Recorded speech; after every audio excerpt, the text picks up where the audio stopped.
Hey, what's up, everybody? This is Ripped, and Rip's going to be reading a book. A chapter from The Occult Sciences by Rudolph Steiner. This isn't a regular speech or nothing like that.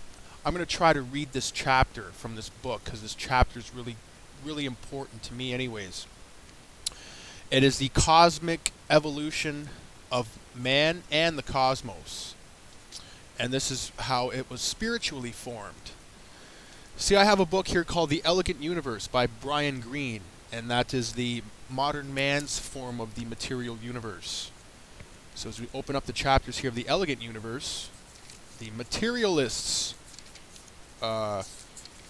explanation of the universe here. So what we got here? String theories, space, time in the eye of the beholder, blah, blah, blah, blah, blah. See, they all talk about the grand unified theory, general relativity and quantum mechanics. So quantum mechanics now, we're evolving into multiple dimensions, superstrings. So this book that I have, The Elegant Universe, is very old. On the spiritual path that I was on about 15 years, like I said, I've been on for a long time. When I actually had a half a brain out of school. So I was 20 years old, 21, something like that. I picked up this book to read about the material universe. So you can see someone was not getting laid at the time. And he's not getting laid now. So that's why he's reading The Occult Science, the spiritual progression of the universe, by Rudolph Steiner. And this fucking book is like a Bible. It's huge. And chapter 4 is 150 fucking pages long. It starts at page 100, and chapter 5 is page 250. So I'm not going to be reading this all in one night. But the evolution of the cosmos, its spiritual evolution, will be read bit by bit by me. So here we go. Chapter 4, the evolution of the cosmos and man. From the foregoing considerations, it may be seen that the being of man is composed of 4 members: physical body, life body, astral body, and the vehicle of the ego. The ego is active within the 3 other members and transforms them. Out of this transformation, at the lower level, are developed sentient soul, intellectual soul, and consciousness soul. At a higher stage of human existence, spirit self, life spirit, and spirit man are formed. These members of the human being stand in the most manifold relationships to the whole cosmos, and their evolution is bound up with cosmic evolution. By considering this cosmic evolution, an insight may be gained into the deeper mysteries of man's being. It is evident that human life is related in the most diverse ways to its environment, to the dwelling place in which it evolves. By means of existence, facts, even external science, has been forced to the opinion that the earth itself, this dwelling place of man, in the most comprehensive sense, has undergone an evolution. It points to the conditions of earth existence in which the human being, in his present form, did not yet exist upon our planet. It shows how mankind has slowly and gradually evolved from simple states of civilization to the present conditions. Thus, science also has come to the opinion that a relationship exists between the evolution of man and that of his heavenly body, the earth. Spiritual science traces this relationship by means of knowledge that gathers its facts from perception sharpened by spiritual organs. It traces back the process of human development, and it becomes clear to it that the real inner spiritual being of man has passed through a series of lives upon this earth. Spiritual science thus reaches a point of time lying far back in the remote past, when for the first time this inner being of man enters an external life in the present sense of the word.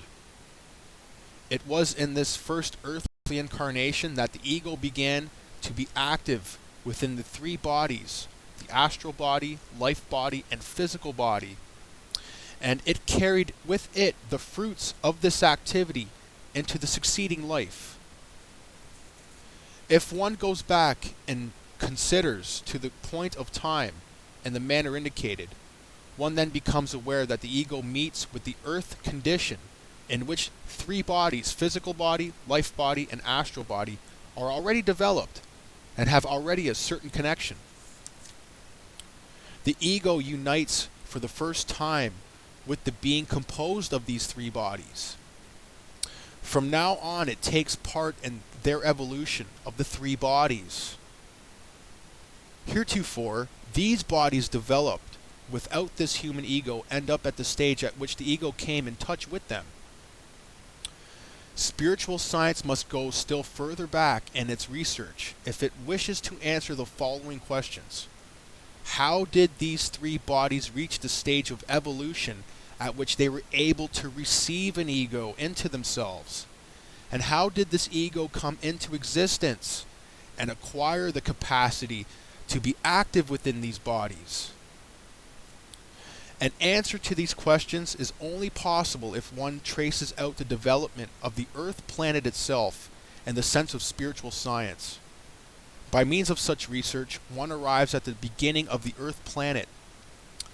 The mode of observation that relies merely upon the facts of this physical sense cannot come to conclusions that have anything to do with the beginning of the Earth.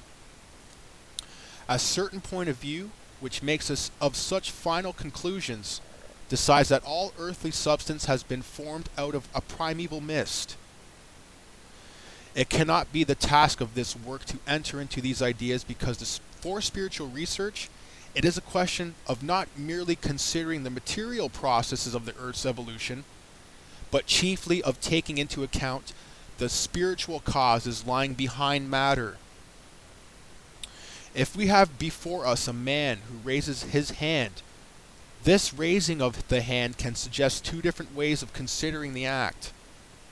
We may investigate the mechanism of the arm and the rest of the organism and describe the process as it takes place purely in the realm of the physical. On the other hand, we may turn our spiritual attention to what is taking place in the human soul, to what constitutes the inner impulse of raising the hand. In a similar way, the researcher schooled by means of spiritual perception sees spiritual processes behind all processes of the physical sense world. For him, all transformations in the substances of the Earth planet are manifestations of spiritual forces lying behind these substances. If, however, this spiritual observation of the life of the Earth goes further and further back, it comes to a point in evolution where all matter has its primeval beginnings. Matter evolves out of the spiritual. Prior to this, only the spiritual exists. By means of spiritual insight, the spiritual is perceived, and on further investigation, it can be seen how this spiritual element in part condenses, so to speak, into matter. We have here before us on a higher level a process that may be likened to what would take place if we were observing a container of water in which lumps of ice were gradually formed by means of ingeniously controlled refrigeration. Just as we see here ice condensing from what was formerly water, so also through spiritual observation we're able to trace out the manner in which material things, processes, and beings are condensed from an element that was formerly spiritual. In this way, the physical Earth planet has evolved out of a spiritual cosmic being, and everything material connected with this planet has condensed out of what was spiritually bound up within it previously. We must not imagine, however, that at any time all that exists of a spiritual nature is transformed into matter. But in matter, we have before us transformed parts only of the primeval spiritual substance. More, however, also during the period of evolution of matter, the spiritual remains the directing and guiding principle. It is the obvious that the mode of all that restricts itself to the processes of the physical sense world and to what the intellect is able to infer from them is incapable of giving information concerning the spiritual element in question.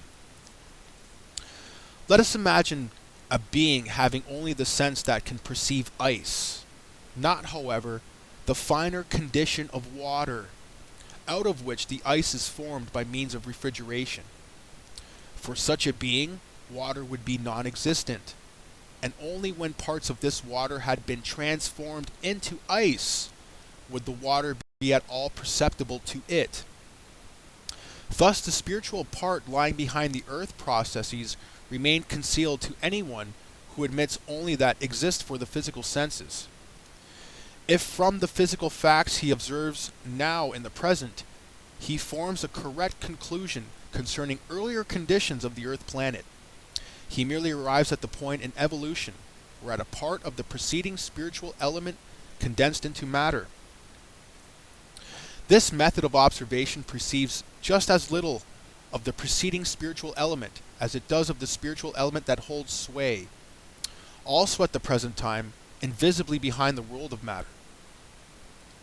Only in the last chapters of this work shall we be able to speak of the paths upon which man must travel to acquire the capacity for looking back with spiritual perception at those earlier conditions of the earth under discussion here. Here we only wish to indicate that for spiritual research, the facts even for remote past have not disappeared. When a being researches corporeal existence, the substance of his body disappears with his physical death. The spiritual forces that have expelled these corporeal elements from themselves do not disappear in the same way. They leave their impressions, their exact counterparts, behind in spiritual foundations of the world. And he who penetrating the visible world is able to lift his perception into the invisible is finally able to have before him something that might be compared with a mighty spiritual panorama in which all past world events are recorded. These imperishable impressions of all that is spiritual may be called the Akashic record, thus designating as the Akashic essence the spiritually permeated element in universal occurrences, in contradistinction to the transient forms of these occurrences. It must be repeated once more that research into supersensible realms of existence can only be carried on with the help of spiritual perception. That is, in the realm which we are now dealing only by reading the above-mentioned Akashic record. Yet, what has already been said in earlier parts of this work in similar connection also applies here. Supersensible facts can be investigated only by means of supersensible perception. If, however, they have been investigated and are communicated through the science of the supersensible, they may be comprehended by ordinary thinking, provided this ordinary thinking is really unprejudiced. In the following pages of information concerning the evolution of Earth will be imparted from the standpoint of supersensible cognition. The formations of our planet will be traced down to the conditions of life in which we find it today. If a person observes what he has actually before him in pure sense perception, then he grasps what supersensible cognition has to say in regard to the way in which what exists at the present time has been evolving since time immemorial. He is then able to say, as if really thinking impartially, in the first place, the information imparted by this form of cognition, which is supersensible knowledge, is thoroughly logical. In the second place, I can understand that things have become the way they are now, if I admit the truth of what has been communicated through supersensible research. Naturally, we speak of logic in the connection. We do not infer hereby that it is impossible for errors in logic to be contained in some presentation of supersensible research. We shall here speak of logic only as the word it is used in ordinary life of the physical world. Just as logical presentation is demanded in the physical world, even though the individual person presenting a range of facts may fall into logical error, so it is also the case in supersensible research. It may even happen that a researcher who has the power of perception in supersensible realms may fall into error in his logical presentation, and that someone who has no supersensible perception but who has the capacity for sound thinking may correct him. Essentially, however, there can be no objection to the logic employed in supersensible research. Moreover, it should be quite unnecessary to emphasize the fact that nothing can be charged against the facts themselves on purely logical grounds. Just as in the realm of the physical world, it is never impossible to prove logically the existence of a whale except by seeing one, so also the supersensible facts can be known only by means of spiritual perception. It cannot, however, be sufficiently emphasized that it is necessary for the observer of supersensible realms first to acquire a view by means of the above-mentioned logic. Before he tries to approach the spiritual world through his own perception, he must also recognize how comprehensible the manifest world of the senses appears when it is assumed that the communications of spiritual sciences are correct. All experience in the supersensible world remains an insecure, even dangerous groping, if the above-mentioned preparatory path is ignored. If the logical path is not ignored, therefore in this work, the supersensible facts of Earth evolution are first communicated. That's why we present facts in a logical way, before the path to supersensible knowledge itself is dealt with. We must present facts in a logical manner. We must also consider the fact that anyone who finds his way purely through thinking into what supersensible cognition has to impart is not at all in the same position as someone who listens to the descriptions of a physical process that he himself is unable to observe, since pure thinking is itself a supersensible activity. Thinking as a sensory activity cannot itself lead to supersensible occurrences. If, however, this thinking be applied to supersensible occurrences, described by supersensible perception, it then grows through itself into the spiritual world. In fact, one of the best ways of acquiring one's own perception into the supersensible realm is to grow into the higher world by thinking about the communications of supersensible cognition. For entrance into the higher realms in this way is accompanied by the greatest clarity of perception. For this reason, a certain school of spiritual scientific investigation considers this thinking the most excellent first stage of all spiritual scientific training. It should be quite comprehensible that in this book, the way in which the supersensible finds its verification in the outer world is not described in all the details of Earth evolution as it is perceived in the spirit. That is not what is meant when it is said that the hidden is thereby demonstrable by its visible effects.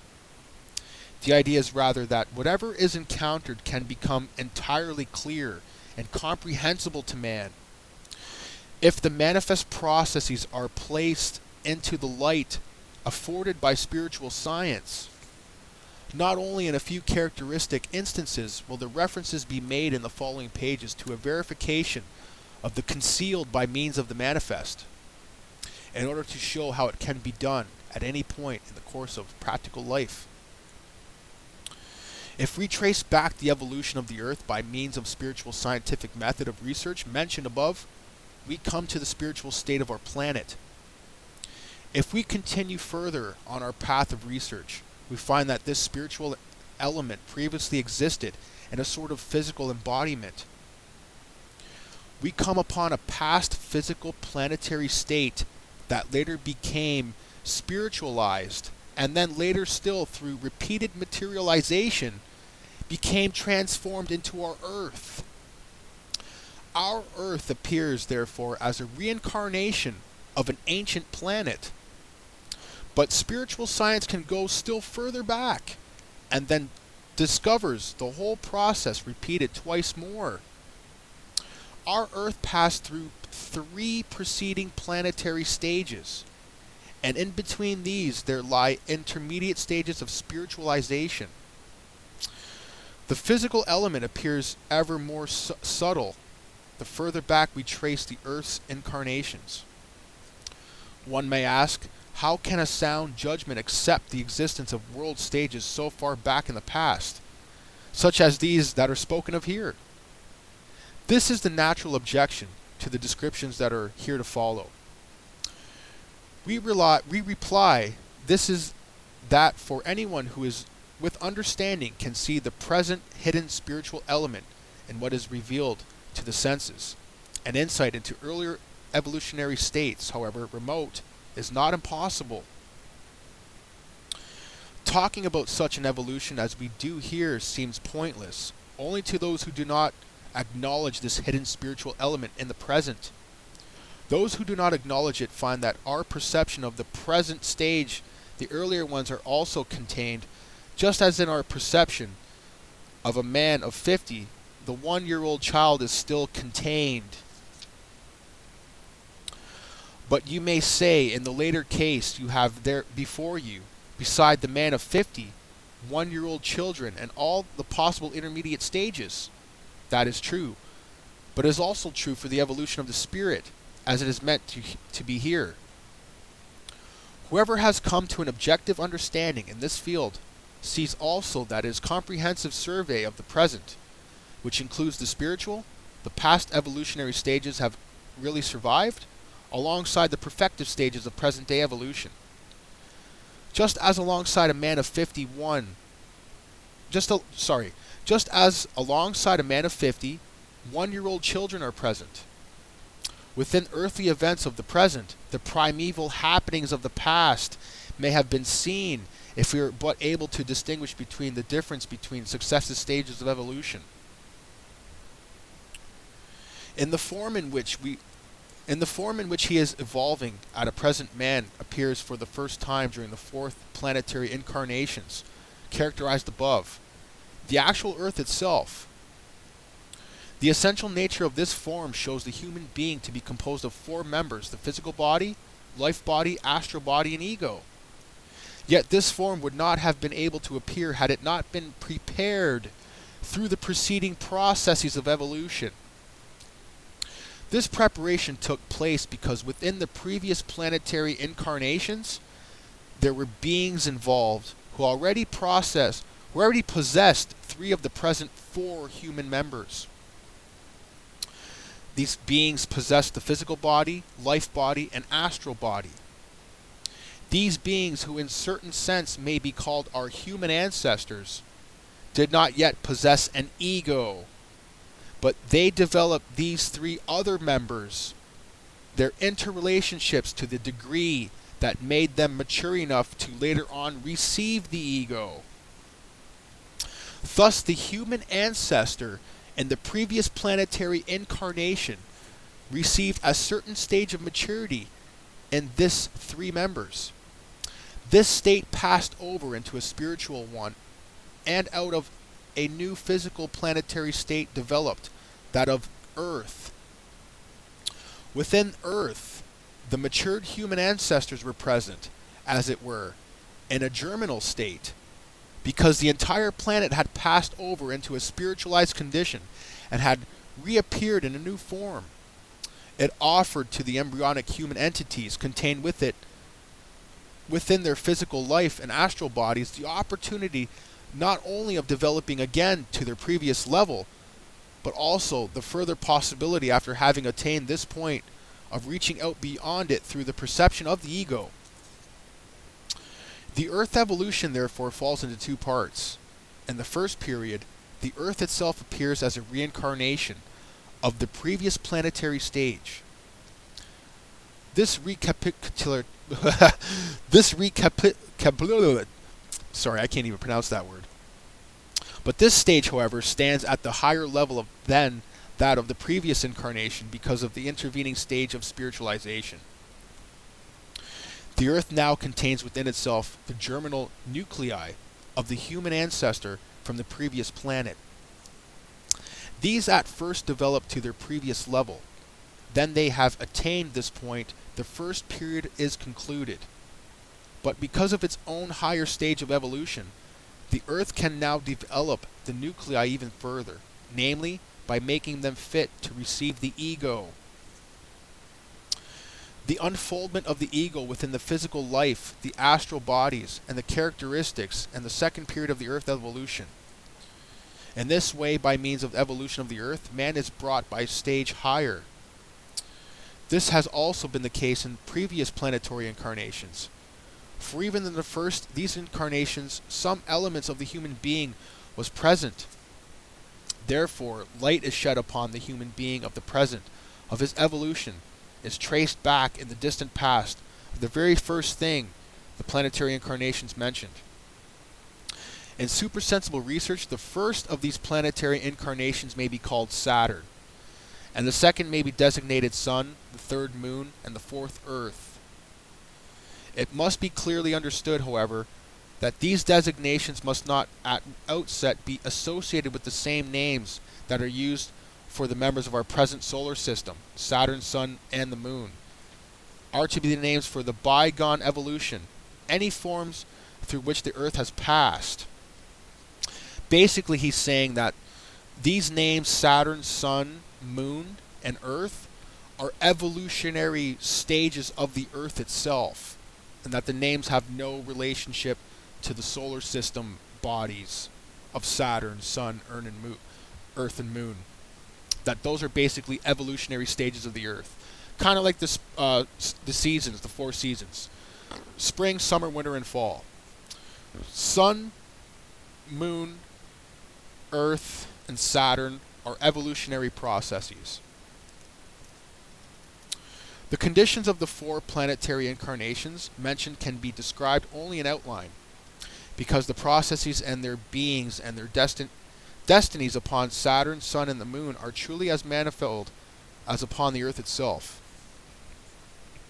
Therefore, in our descriptions of these states, only single characteristic points will be brought out that illustrate how the Earth states have developed out of earlier ones. We must also consider the fact that the further back we go, the more do these states become dissimilar to those of the present. Yet in characterizing them, they can only be described by employing mental representations borrowed from present earthly relationships. When, for instance, we speak of light, heat, or other phenomena in connection with these earlier states, we should not overlook the fact that we do not mean exactly what is meant by these words. Light and heat at the present time, and yet this terminology is correct, because for the observer of supersensible realms, something appears in these earlier stages of evolution out of which the light and heat of the present have evolved.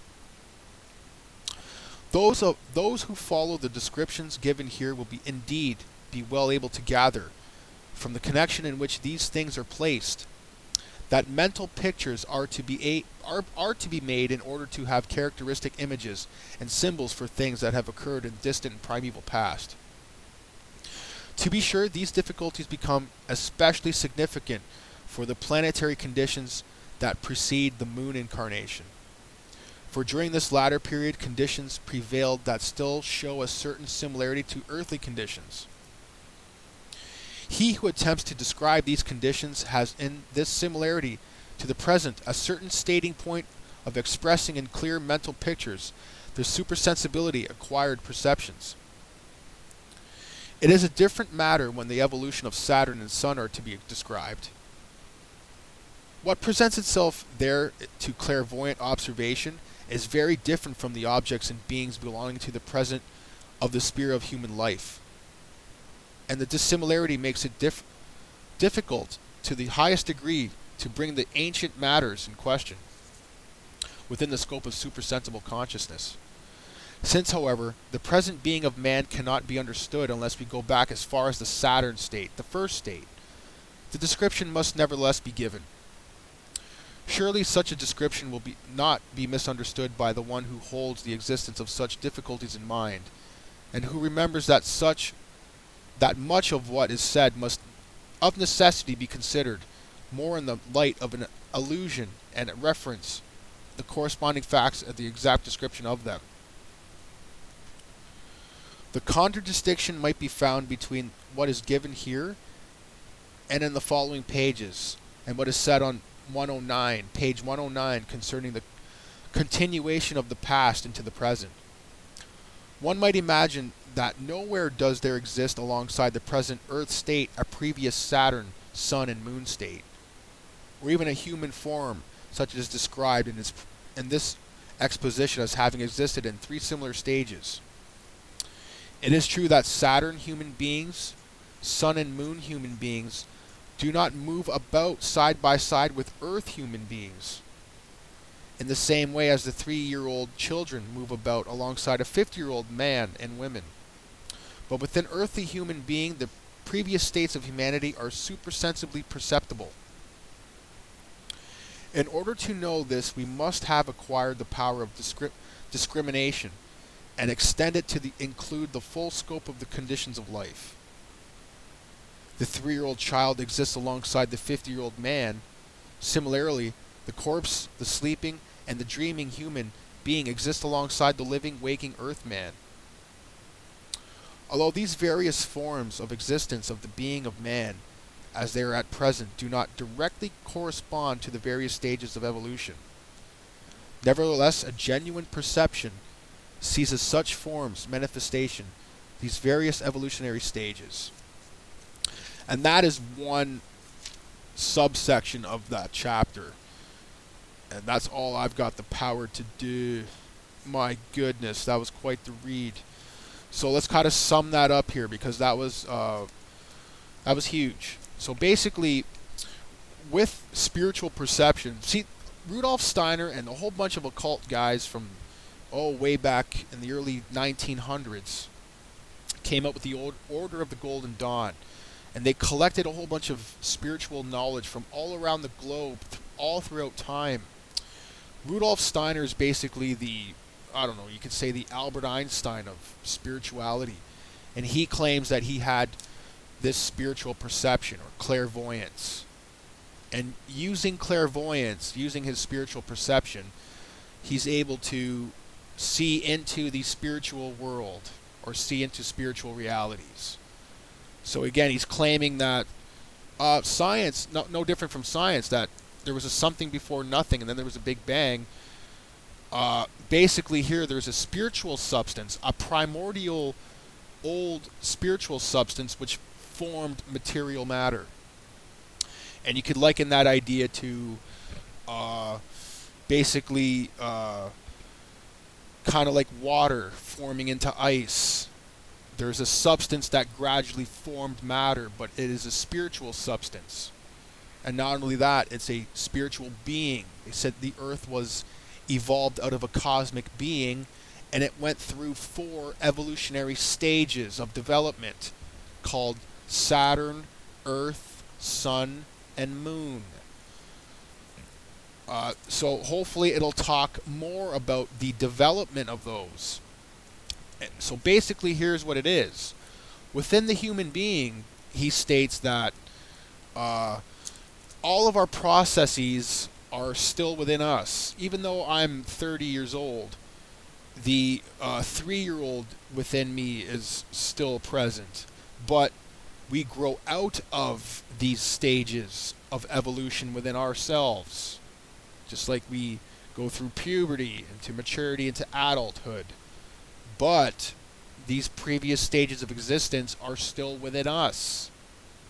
And that's just the same thing with Earth and universal existence, is that the primordial essence is still there.